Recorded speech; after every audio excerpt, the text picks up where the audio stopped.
GST తగ్గుల గురించి అయితే అఫీషియల్ అనౌన్స్మెంట్ వచ్చింది. పర్సంటేజ్ తగ్గడం కానీ, స్లాబ్స్ తగ్గడం కానీ చేస్తున్నారని చెప్పి వచ్చింది. అంటే ఇది రాకముందే ప్రధానమంత్రి ఎప్పుడైతే అనౌన్స్మెంట్ ఇచ్చారో అప్పటి నుంచి కూడా చాలామంది కార్ల రేట్లు విపరీతంగా తగ్గబోతున్నాయి, అసలు ఎన్నో లక్షల్లో సేవ్ చేసుకుంటారు అన్నట్లుగా వాళ్ళు ప్రచారం చేస్తున్నారు. అయితే దీంట్లో వాస్తవం ఎంత ఉందనేది అంటే చాలా వరకు కష్టం వీళ్ళు చెప్పిన ప్రకారం తగ్గడం. ఒకవేళ తగ్గినా కూడా 20-30 వేల రేంజ్లో తప్ప ఎక్కువ ఉండే అవకాశం లేదు. ఒక 10 లక్షల కార్లు అట్లా చూసినట్లయితే దీనికి మెయిన్ రీజన్స్ ఈ వీడియో మొత్తం చూడకుండా అర్థం చేసుకోగలుగుతాం అనుకుంటే సింపుల్ రీజన్స్ చెప్తానండి. ఏంటంటే జీఎస్టీ తగ్గించవచ్చు సెంట్రల్ గవర్నమెంట్ ఫస్ట్ తీసుకుంటే, కాకపోతే వాళ్ళకు సెస్ వేసే ఆప్షన్ ఉంటుంది.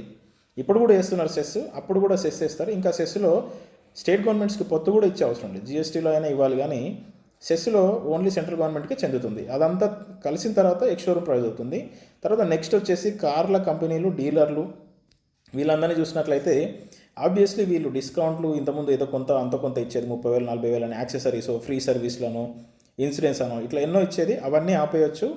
ఈ డిస్కౌంట్లు ఆపేయచ్చు. వీలైతే ప్రైజెస్ కూడా పెంచవచ్చు. ఈ డీలర్ కమిషన్లు అవి ఇవి అని, లేదంటే బలవంతంగా యాక్సెసరీస్ అంటగట్టడం ఇట్లాంటివి ఖచ్చితంగా ఎక్కువైతుంది. సో మిగిలేది తక్కువే అవుతుంది అక్కడ చూసుకున్నట్లయితే.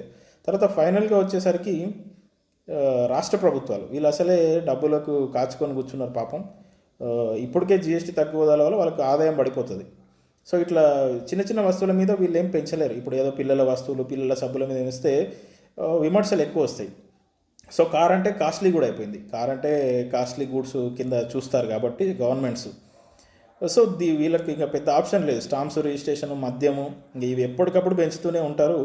పెంచుతున్నా కూడా ఇంకా ఒక దగ్గర తగ్గిందంటే వాళ్ళకు పెద్ద విమర్శలు రాకుండా పెంచగలిగేది వెహికల్ ట్యాక్స్. సో అట్లా వెహికల్ ట్యాక్స్ పెంచే అవకాశం ఉంది. ఇవన్నీ జరిగితేనే కనుక ఇందులో ఏదొక్కటి జరిగినా అన్నీ జరిగినా కూడా పెద్దగా వచ్చే లాభం అయితే ఉండదు. సో ఇప్పుడు ఫస్ట్ నుంచి చూసినట్లయితే సెంట్రల్ గవర్నమెంట్ వాళ్ళు సెస్ పెంచవచ్చు. జీఎస్టీ తగ్గించినా కూడా సెస్ వాళ్ళు ఇష్టం వచ్చినంత వేయచ్చు. 5%, 10% ఎట్లనే వేయచ్చు. అప్పుడు పెద్దగా మ్యాచ్ కాదు. వాళ్ళకు కూడా ఏంటంటే ఈ వేరే గూడ్స్ అన్నిటి మీద తగ్గిస్తున్నారు, ఆదాయం పడిపోతుంది. సో కార్ అంటే కాస్ట్లీ గూడు మన దేశంలో కాబట్టి దాని మీద పెద్దగా ఎవరు క్వశ్చన్ చేయరు కాబట్టి వాళ్ళు కూడా వేరే ఆప్షన్, పెద్దగా వేరే వస్తువుల మీద పెంచే ఆప్షన్ లేదు, సెస్ వేసే ఆప్షన్ లేదు కాబట్టి కార్ల మీద అంత తొందరగా తగ్గిస్తారని అనుకోవట్లేదు. సో ఖచ్చితంగా సెస్ వేయచ్చు. అండ్ సెకండ్ వచ్చేసి కార్ల కంపెనీలు. వాళ్ళు 2 years నుంచి ఆటోమొబైల్ ఇండస్ట్రీ డల్గా ఉంది. డీలర్స్ వాళ్ళకు వచ్చే ప్రాఫిట్స్ తగ్గిపోయినాయి, ఇన్వెంటరీ మిగిలిపోయింది, వాళ్ళ దగ్గర అన్సోల్డ్ ఎక్కువ ఉంది. సో ఇట్లాంటి సిచ్యువేషన్లో వాళ్ళకు వేరే ఆప్షన్ ఏముంటుంది అంటే ఇప్పటికీ కూడా ఇప్పుడు వెళ్ళినట్లయితే కార్ల కంపెనీ చాలా వరకు మనకు డిస్కౌంట్స్ ఆఫర్ చేస్తున్నాయి. వాళ్ళకి సేలింగ్ తక్కువ ఉంది కాబట్టి డిస్కౌంట్స్, ఫ్రీ సర్వీస్ అని, యాక్సెసరీస్ రూపంగానో, క్యాష్ రూపకంగానో ఏదో ఒక డిస్కౌంట్ 20-30 వేలు ఇచ్చేవాళ్ళు. ఇప్పుడు ఆబ్వియస్లీ తగ్గిందనే వరకు డిమాండ్ పెరుగుతుంది కాబట్టి వాళ్ళకి అవన్నీ ఇచ్చే అవసరం లేదు. ఆబ్వియస్లీ సోల్డ్ అవుట్ అయితే వీలైతే వాళ్ళ దగ్గర ఉన్న స్టాక్ అంతా ఏదో తగ్గిందని, ప్రజలకి ఇంత డీప్గా స్టడీ చేసేటంత ఉండదు కాబట్టి ఏదో తగ్గిందని ప్రజలు అనుకొని కొనడానికి ఎగబడతారు కాబట్టి వాళ్ళకి ఇదే సమయం. వాళ్ళకు డిమాండ్, సప్లై, ప్రైజు ఇవన్నీ ఇంటర్లింక్డ్ ఉంటాయి. సో వాళ్ళకి అవసరం లేదు. ఒకటి కాకపోతే ఇంకోటి కొంటాడు అనుకున్నప్పుడు వాడు స్పెషల్గా తగ్గించే అవసరం లేదు. ఇవన్నీ తగ్గిస్తారు. ఇప్పుడు నేను కార్ మార్కెట్లో స్టడీ చేసినప్పుడు మనం వెళ్తే ఏదో ఒక రూపకంగా 40-50 వేలు ఇట్లా చేస్తామని, ఇంకా డిమాండ్ లేని కార్లకు 1,00,000 వరకు తగ్గించే అవకాశాలు కూడా ఉండే. సో అవన్నీ తగ్గిపోతే ఆబ్వియస్లీ ఫైనల్గా అంతకే వస్తుంది. తర్వాత ఇంకా ముఖ్యమైనది వస్తే స్టేట్ గవర్నమెంట్లు, వీళ్ళకి పెద్దగా బాధ్యతలు ఏముండవు. సెంట్రల్కి ఉన్నట్లు రక్షణలు, ఈ రేషన్ బియ్యంలు, యూరియాలు ఇవన్నీ వీళ్ళకి ఏముండదు. వీళ్ళకి సింపుల్గా ఏదో సంక్షేమ పథకాలు చేయాలి, 5 సంవత్సరాలు ఏదోలాగా ఉండాలి, నెక్స్ట్ ఎట్లా గెలవాలి అని తప్ప పెద్దగా దీర్ఘకాలిక ప్రణాళికలు, దీర్ఘకాలిక అభివృద్ధి వీటి మీద అంత దృష్టి పెట్టేటంత ఉండదు. ఇంకోటి వీళ్ళు సంక్షేమ పథకాలు, ఇప్పుడు సెంట్రల్లో ఒక సంక్షేమ పథకం ఇచ్చినా చాలా గైడ్లైన్స్ స్ట్రిక్ట్గా పెడుతుంది, నిజమైన అర్హులకు అందుతుంది. స్టేట్ గవర్నమెంట్తో వచ్చిన సమస్య ఏంటంటే వీళ్ళకి అందరూ అర్హులే. రేషన్ కార్డ్స్ చూసినట్లయితే 90% మెంబర్స్కి ఇస్తారు. ఆ రేషన్ కార్డుతో అన్నీ తీసుకోవచ్చు.